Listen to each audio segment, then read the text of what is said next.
about on Wednesday night marks a transition. And so as you turn to Psalm 107, please consider for me this question today. So what does that look like? So what does that look like? And the reason why I thought that was so important is because when we got a chance to steal from the Bible Project a little bit on Wednesday and use some of their animations to illustrate some concepts, specifically some word studies, and as I've had a chance to talk to Jeremiah, word studies can be tough. They can be a great opportunity for snooze time. And so conveniently enough, I use the Bible Project because if you went to sleep on them, yeah, that's them. But I guess I still have a responsibility for picking to go that route. But one of the things I loved about their approach is I don't agree with them about everything. But as you've heard the Brothers of Sunset say, sometimes you eat the fish and you spit the bones, right? I thought we got a pretty good dose of fish on Wednesday for this reason. They illustrated the terms that they were defining through stories. So as Brian's already brought out, steadfast love is one of those concepts that marks a shift in where we are in the Psalms right now as we go into book 5, the very last book of the book of Psalms. And steadfast love is one of those concepts that they illustrated by the life of Naomi and Ruth.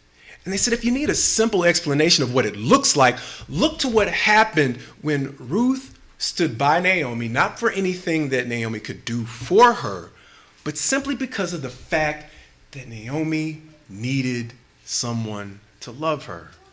And not simply offer up an emotional kind of love, but a steadfast kind of love that actually produces results. One of the byproducts of that was Ruth risking her own security. Where is she going to find a new quote-unquote husband? Among a people who, if you remember who the Moabites were, they were supposed to be dead by now because they're one of the people that God had brought Israel into direct conflict with. See, and by this time, Naomi's going to a people who she doesn't even know if they're going to receive her very well. And trying to find a husband amongst her own people, having already been married, might be difficult enough.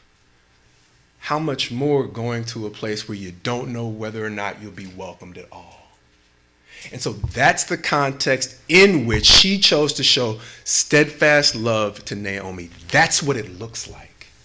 And so as we go through this passage, as Brian has pointed out, there are 4 different types of steadfast love that we're going to see from the Lord. And let's look at it from the perspective of what does that look like, not necessarily from God who sets an example that none of us can really live up to, but from the example maybe of how he's loved some of his people. Because like I said before, I can relate to his flawed people more than I can relate to the perfection of Jesus sometimes, right?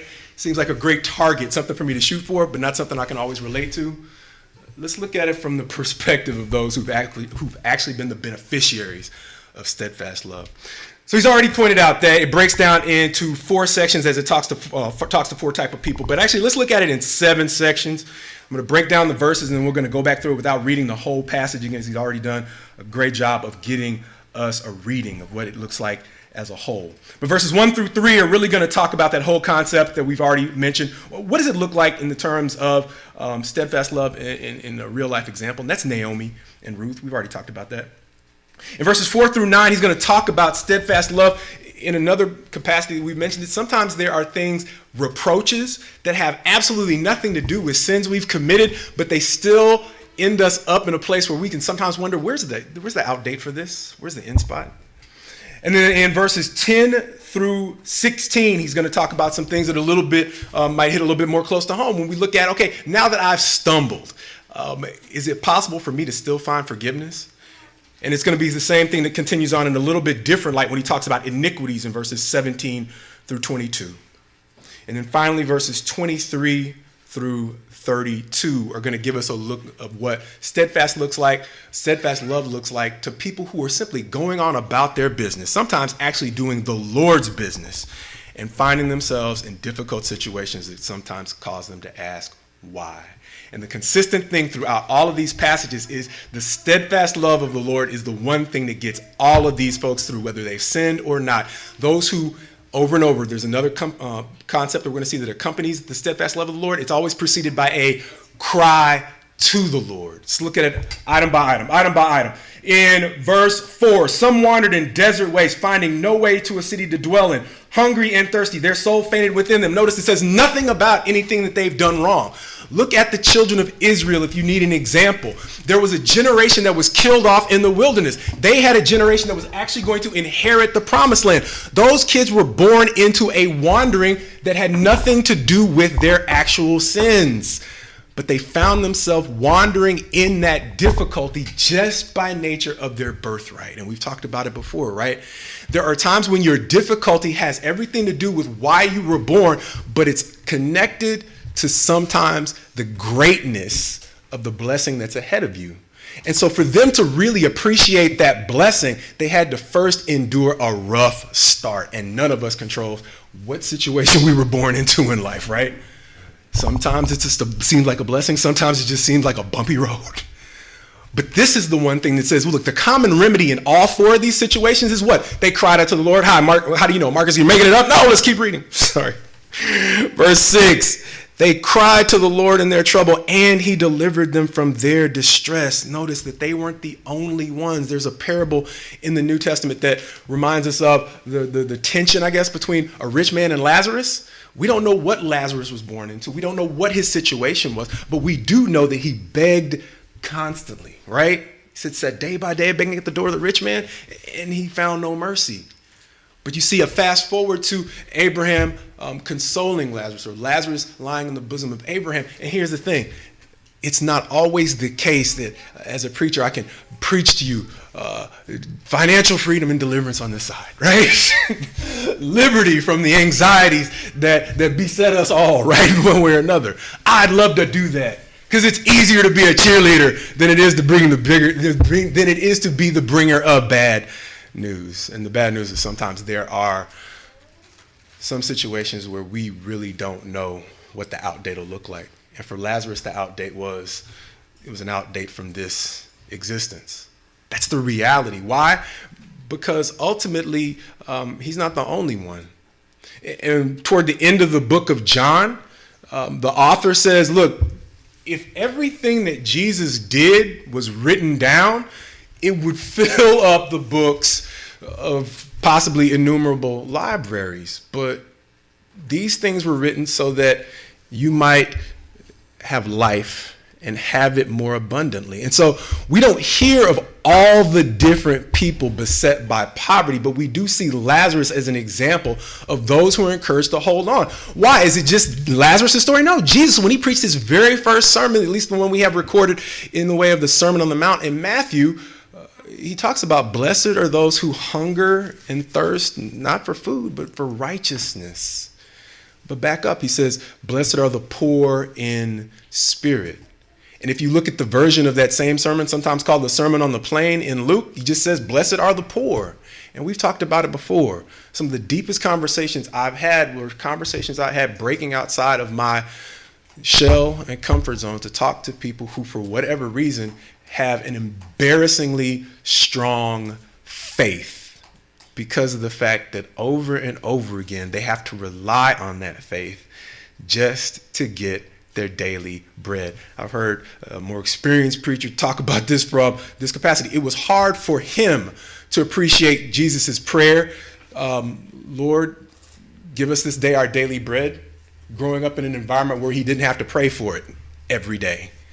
But then he went and he lived amongst people who had to actually pray for their daily bread every day. And it wasn't simply a cliche. And he started to see a strength that built up in them, much like I often use athletic metaphors, but we see in our athletes as the football season is about to start. Those guys are back on campus now. They're already working out. Why don't they show up just before game day? Because they got some training to do. On a regular basis, if they simply show up on game day and they got to play teams throughout a Division I conference schedule that are constantly working out through the year and intensifying their workouts as they live in that part of the summer that approaches the season, every day these men are beating their bodies in a way that builds them up stronger to prepare them for athletic combat. So understand what it was like for me when I finally had that experience. And I don't know if I've told you all this before, but one of the things I was most envious of on the mission field were the feet of the people around whom I worked. It was kind of like, well, when I was a kid, my mom indulged me once and she hated action movies, but she watched one with me once. It was a kung fu movie. I don't remember what it was, but she looked at there was a pause where the hero was reading a letter and had a close-up of his hands. She's like, wow, look at the calluses on his hands. I was like, what are those? Because I had never done hard work. But there are certain things you can't fake. And so just as she right off the bat was able to see the calluses on that actor's hands, she's like, he wasn't always an actor. I could look at the feet of those kids even on the mission field and realize that's something you can't fake. Because those same people who were praying for their daily bread had the marks of people who actually had to go out and hunt for their daily bread without shoes and without the same tools that we would appreciate in an existence where, for me, growing up praying that prayer, the Lord's Prayer, I had to always wonder, what does that really mean? They didn't have to wonder. Because as the Hebrew writer says, by reason of use, those who are mature have had their senses trained, he says, to discern good from evil. But there are simply some things that even though a Lazarus may spend his entire life on this plane struggling and wondering why, there are certain spiritual strengths that he's built up day by day, simply having to be toughened by all the no's, all of the rejection, and all of the things that would make anyone in their right mind want to quit, but through which he's learned to persevere and endure. And see, even though, as a preacher, I can't always give you an upside that looks like a financial breakthrough, right? Or just a moment of peace from all the stress. What I can promise is, it's just like if you've ever seen the old Karate Kid movie, and Daniel's son was like, you got me doing wax on and wax off all day. When am I going to learn to fight? Throws a punch, he says, wax on, and he automatically knows how to block it. Wax off, he automatically knows how to block it. Because all that boring, redundant labor was training what we, even in the real world, would call muscle memory. And some people tell you muscle memory isn't a real thing, but being conditioned to do the right thing is. In Lazarus's life, those difficult times we find ourselves in, I had a chance to talk to a friend not too long ago. She said, seems like I'm doing the same thing over and over again. And am I really making that many mistakes? And I had to realize as well, sometimes it's God conditioning us to do the right thing. It's not so much him punishing us for making the mistakes over and over and over again. And that's this part of the passage we're in.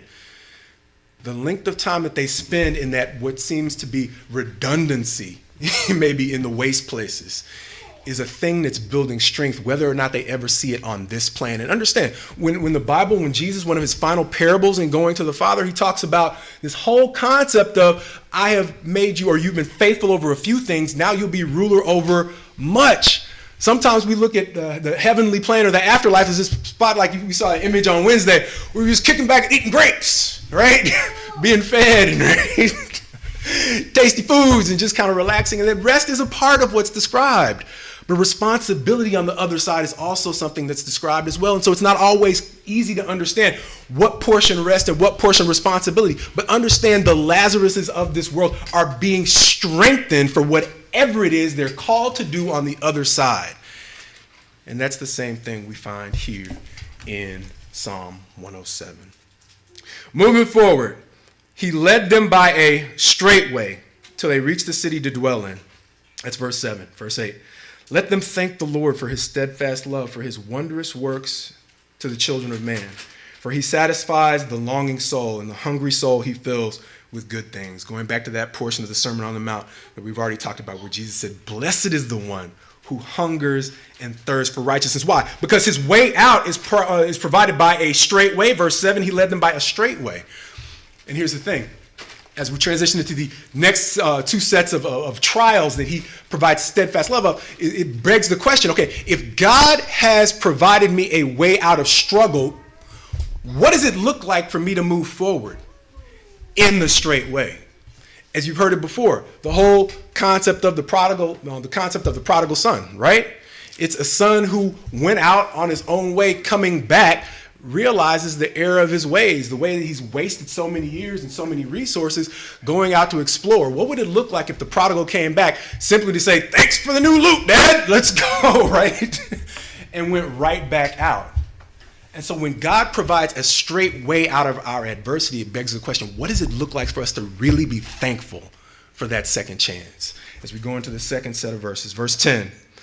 Some sat in darkness, in the shadow of death, prisoners in affliction and in irons, for they had rebelled against the words of God and spurned the counsel of the Most High. What does that look like? What does that look like? And this week when I tried to think of an illustration, for some reason, Paul came to mind. Why? Because we've already talked about, 1 John talks about, okay, what does it look like to be in darkness? He says, look, one of the ways we talked about idolatry a little bit before service, we said one of the ways it's so subtle is it approaches us in ways we just wouldn't even expect. It doesn't look like an idol. Have I really slipped into an emotional state where I've really put that before God? And he says one of the ways we slip into darkness is through 1 John, the first chapter, hatred. He says, the one who does not love his brother still walks in darkness. And so when I thought about the Apostle Paul, I thought about a man who was completely passionate about what he was doing. Not out in the world. He was passionate about his service for God.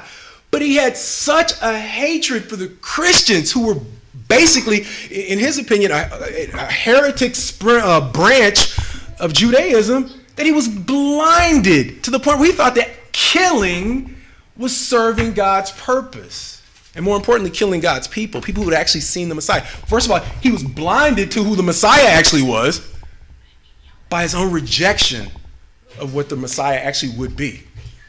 Had the opportunity to listen to, I don't know if he was a rabbi, but he was a Messianic Jew. He was a man who grew up in Judaism, and back in the 70s, older man now, he talked about his conversion process and how he was shocked at when he invited his dad to go to a place where Messianic Jews were teaching people. I think it was either in Israel or in New York, but it was a community of Israelis. And they went to hear why some of these Israelis thought that Jesus was the Messiah. And when they just early on asked for a show of hands of people who believed that Christ is the Messiah, he saw his dad raising his hand. And he's like, no, Dad, they didn't mean you know who Jesus is. They mean, he's like, I know, son. And so he was shocked because even though they never talked about it, his father, who he assumed he would probably get the most grief from, already believed himself even though they never spoke about it. And so sometimes the fear that can keep us from moving forward is fear of what everybody else around us is going to think, when they already see it too.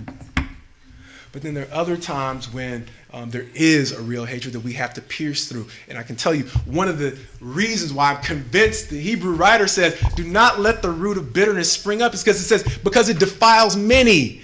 And as they talked about on Wednesday in one of the videos, I can't remember which word definition it was, but they were talking about the cycle that starts in sin and retaliation and sin and retaliation. And here's the thing, hatred does not simply keep nice, tidy boundaries. Once we get into the cycle of retaliation, hatred spreads to us all and it has a tendency to blind us all and see everybody through the lens of doubt and suspicion and fear.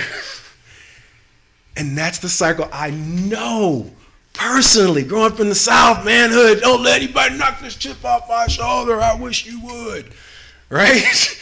And so when you get an indignity, the natural response is, ugh.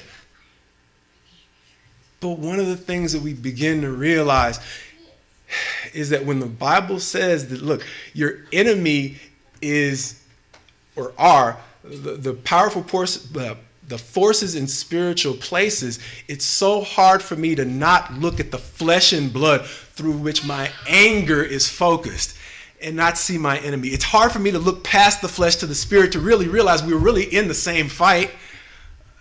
The one who's provoking us to fight wants both our souls. Even though when I get it set in my mind that I'm right and you're wrong, I think you're the only one who's in danger. That's the trap. It's like in the Gulf Coast when we go crabbing. The difference between crabbing and fishing is all you got to do is drop the meat in the water for the crab. He does all the rest of the work. He'll latch on, and as long as you pull up nice and slow, he won't let go. And so as long as you pull up slow, he's free to go at any time he wants. He's not hooked like a fish. But that's the danger of what Satan does with the root of bitterness. Is to the degree he can get us to buy into the concept of not letting go, he gets a 2-for-1. We've talked about it before. He gets 2 people when he really could have had none, and sometimes only should have one. But looking at Paul, the beauty of the concept of steadfast love here is you see what happened with Paul after he was basically blessed by an intervention. Paul got the blessing of a bright light knocking him off his horse, and even though his companions couldn't necessarily see what was going on, he had a point at which his habit of trying to serve God through killing others was stopped abruptly. We don't always get that kind of blessing. Sometimes we just have to wake up and realize that, wait a minute, I'm not sure that what I'm doing is consistent with what God has assigned me to do, even though it seems like it's a great, great, great cause.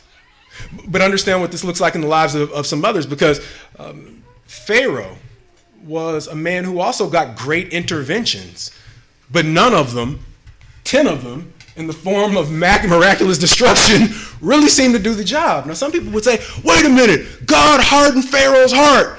After Pharaoh hardened his heart about 5 times, God hardened his heart and basically said, look, my plan is not going to be manipulated by you saying, I repent as long as you remove the plague, right?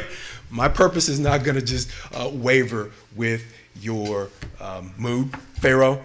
So what happens is God hardens his heart, and ultimately, even though Pharaoh had the kind of intervention that we would say most folks would crave if they were to get a second chance. As a matter of fact, we talked about Lazarus and the rich man. The rich man said, oh, Lord, Father Abraham, just let me go back and talk to my family members. And Abraham's answer is, look, they have Moses and the prophets. He's like, no, but if one comes back from the dead. And then I look back to what happened with Pharaoh, and things more miraculous than one coming back from the dead happened to him. And what's the lesson? It's steadfast love is something that's different from something we're commonly fed today, a concept of unconditional love. Do me a favor and look that up in the Bible. You're not going to find it. If you do, hey, we can study on it. But to me, it's important to understand the way that God describes his love before we get wrapped up into the ways in which we can sometimes be led into twisting it just a little bit, the way that we feel that God should love us, or the way that we want to be loved. And as we go on, I think we'll see the difference of what steadfast love actually looks like and how it differs from unconditional love. And I don't want to get bogged down there, so let's keep going. What did they do, though? They had the same remedy as those who had fallen into dark times through no fault of their own. Whether it was Pharaoh or Paul, the remedy would have been verse 12. So he bowed their hearts down with hard labor. They fell down with no one to help. Verse 13, then they cried to the Lord in their trouble, and he delivered them from their distress. Over and over again, Pharaoh hardened his heart after he had been delivered from his distress. And understand, we said the Bible, when it says, what does this look like? Success and failure is often played out in the lives of real people. And so if we see a concept like steadfast love, we see God is not simply pouring it on Israel, his people, because they were always designed as a signal to the entire world for salvation. So just like John read this morning about a priest after the order of Melchizedek, Melchizedek was before there was even a priestly order. And so God was constantly having communications with all his people, because as Paul writes in 2 Corinthians, reconciliation is our mission. Reconciliation of all mankind to God. So when he counsels his young preacher to pray, he says, I want men in all places to lift up holy hands for all people. And so when we look back and we see a story of God showing steadfast love to Pharaoh, we think of the story because of the way it ended, his entire army drowning in the sea. But before that, we get a picture of what steadfast love looks like, even to an outsider of his nation, right? Even to the king of Pharaoh, who God went to over and over again to try to make the benefits, or once again, Paul writing to the Corinthians says, bear fruits in keeping with repentance. It's that whole concept of, look, if God has given you the gift in the form of a seed, the seed is steadfast love, what does it look like for you to turn around? If I have been forgiven, another parable. He talks about a man Jesus talks about a man toward the end of his ministry in Luke's gospel who had a debt that he could no in no ways begin to conceive of how he's going to pay. Pleading to the one to whom he owed the great amount of money, the man forgave him his debt. But as he leaves, he goes out and he shakes down his fellow servant to the degree that their peers are shocked and run and go tell the man who had just forgiven him. And so the man who just forgave him calls him back in, and it's like, if you're going to shake him down like that, guess what? You owe me every penny. And so when we're looking at a picture of God's steadfast love in the life of Pharaoh and in the life of Saul, Saul is a man who, having received steadfast love, he took a seed that sprouted into a ministry. He's famous for writing most of the epistles of the New Testament, right? We see the seed of steadfast love that was given to Pharaoh. We see someone who goes, like we said last week, we have an invitation to get off of the circle that is Meribah, the cycle of conflict where a generation was killed in the wilderness. We said our last illustration from last week was the off-ramp. Those who make good on moving forward learn how to take the off-ramp. And that's the distinction we see between two people who were locked in the blindness of hatred, Pharaoh and Paul. One knew how to take the off-ramp to conflict and the other did not as we move forward. Verse 14, he brought them out of darkness and the shadow of death, and he burst their bonds apart. Let them thank the Lord for his steadfast love, for his wondrous works to the children of man. For he shatters the doors of bronze and cuts down the bars of iron. Switching to another class of folks who he's eager to extend steadfast love to in verse 17. Some were fools through their sinful ways, and because of their iniquities suffered affliction. They loathed food of any kind, and they drew near to the gates of death. What does that look like? Do we know of any examples of people who were in such utter distress that they just became sick of food? Well, one is Job. I remember Job. He got sick.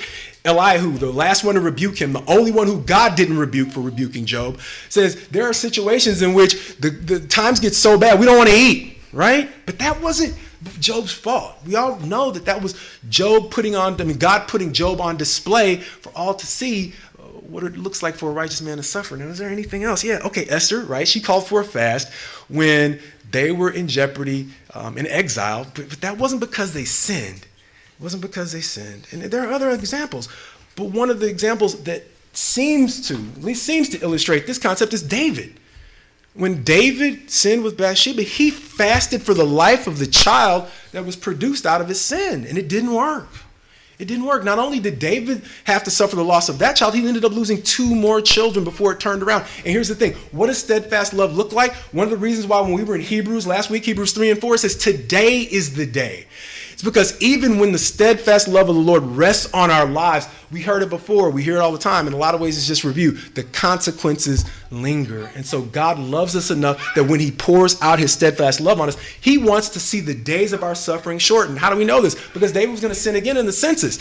And we said it. The 3 options he was given, one involved the sword of the Lord. And why did he pick the sword of the Lord? Because he knew that God was merciful. And sure enough, God cut short the days of his suffering. And so that's what it looks like when you get the steadfast love of the Lord. That's one of the ways it is differentiated from that concept of unconditional love. Because when I hear unconditional love preached, it's often preached without the completeness of the lingering consequences of sin. And why is that so important? Because they anchored their description of who God is in the way God actually described himself. When Moses was dejected and wanting to quit, God hid Moses in the cleft of the rock, passed by and described himself as he passed by. And he described himself as gracious, full of loving kindness, faithfulness. And that whole concept of faithfulness was there is a truth that still lingers with God's grace, not in any way acquitting the guilty, but holding the sins of the guilty against the fathers to the 4th, 2nd, and 3rd generations, right? But willing to forgive, and we've talked about it before. There is a process in God's steadfast love. It doesn't involve erasing the existence of a transgression, an iniquity, or a sin. It comes in fully acknowledging that so that he then can forgive. And so that's what we're seeing here. What would be a good contrast? Well, David wasn't the only one to lose his appetite because of the weight of his sins. We talked about before Saul died, he lost his appetite after calling to the witch or the medium of Endor. And the news was so grave, he didn't want to eat. But understand the difference between the steadfast love shown to Saul and David was, even though David was scarcely able to deliver his own life,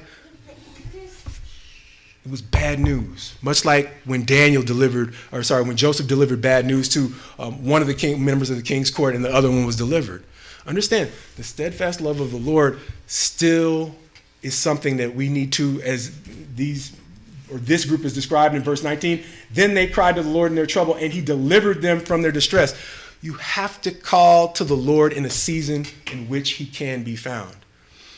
Because the Bible describes Esau as begging or seeking repentance, but not being able to find it after he had lost both his birthright and his inheritance. And so the thing to understand with the steadfast love of the Lord is that it is one of these things that we can't simply call on whenever we want because we don't understand what God is working out in our lives. There are times when he is using us as an example for those who have sinned and are on the rebound, but there's a time when he's using us as an example for those who just don't get it. And the one thing that we can do, as each of these persons have done, is no matter what circumstance we find ourselves in, as we go into the last set of verses, we're going to see that ultimately both the righteous and the wicked sometimes find themselves in very dry and desperate places. But how can you tell where you are in that place? If the righteous and the wicked, much like the word says, his rain falls on the just and the unjust, this psalm shows us how both the righteous and the unrighteous sometimes just fall on hard times. How do you sort out where you are? Well, it's the same answer for both. They cried to the Lord, as we keep reading. Verse 23. Some went down to the sea in ships, doing business on the great waters. They saw the deeds of the Lord, his wondrous works of the deep. For he commanded and raised the stormy wind, which lifted up the waters of the sea. They mounted up to heaven. They went down to the depths. Their courage melted away in their evil plight. Notice it says their evil plight, not their evil condition or their evil sins or their evil deeds. So in verse 27, they reeled and staggered like drunken men. They were at their wits' end. Verse 28, familiar pattern. Then they cried to the Lord in their trouble, and he delivered them from their distress. Much like we talked about with Lazarus, there is a benefit to being delivered from the Lord in hard times that have nothing to do with our sins. One of the things that came to mind in this particular situation is, what's the situation in which we find people simply doing God's will and being literally tossed in the seas? Well, the apostles were subject to that testing by Jesus as he walked out to them on the water, just doing God's will. They found themselves in a circumstance that put them in peril and tested their faith. And like this passage says, seems to have brought them to their wits' end. What's the value in that? What's the value in that? Because it's like we said, we can't always promise that everybody's going to be delivered. We've just seen catastrophes in Florida. A building collapsed on people. We don't know who in that building was righteous or unrighteous, right? But both perished together.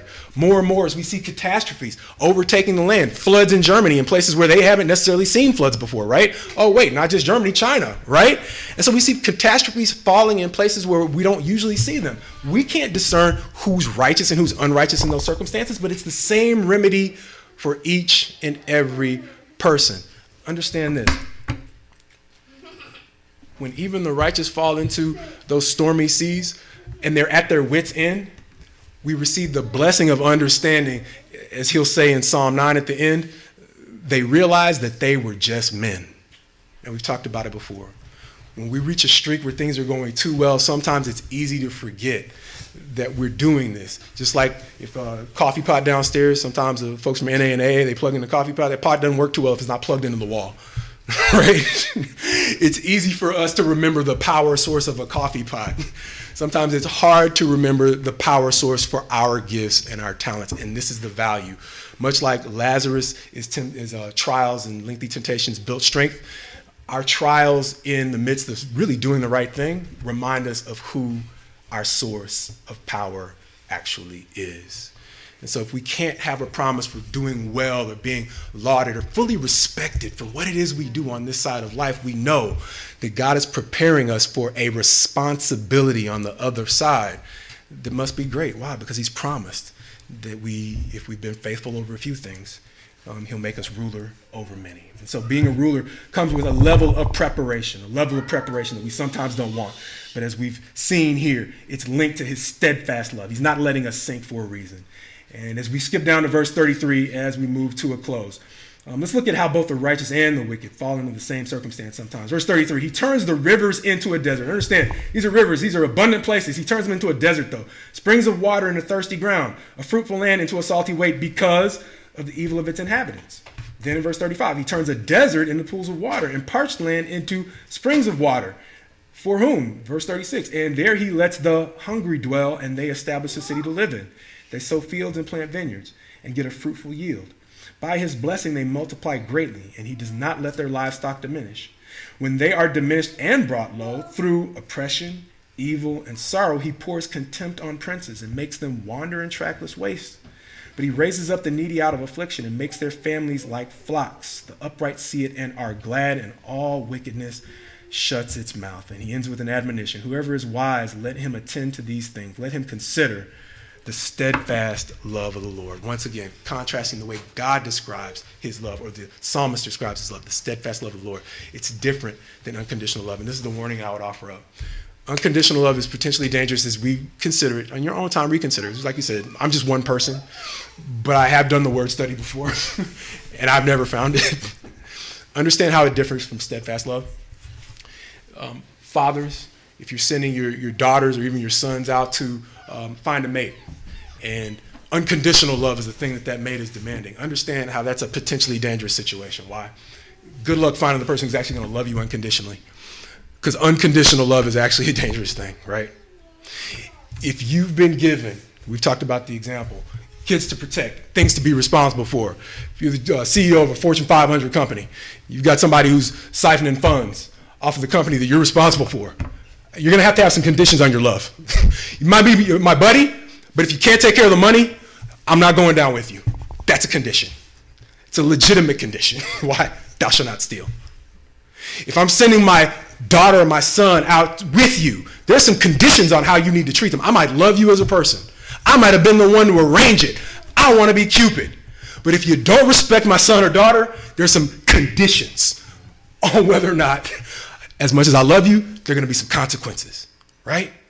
It goes on down the line. Unconditional love is an unbiblical concept. It's also dangerous. And the reason why it's gained so much traction is we don't test it, and we don't think it through. And more importantly, we don't ask, why didn't God describe it that way? And so whenever we see a concept that's sold as biblical, we have to ask, why don't we see it in the Bible if we don't see it in the Bible? And so with that, understand the way that you love your loved ones, and then maybe understand why over and over again God chooses to describe his protective, jealous love, right, over those he cares about as steadfast and not unconditional. Because spun the wrong way, unconditional love is not only manipulative, it's dangerous. So with that, thank you for your attention. And may we grow in God's wisdom and understanding how he loves us steadfastly. You have any need?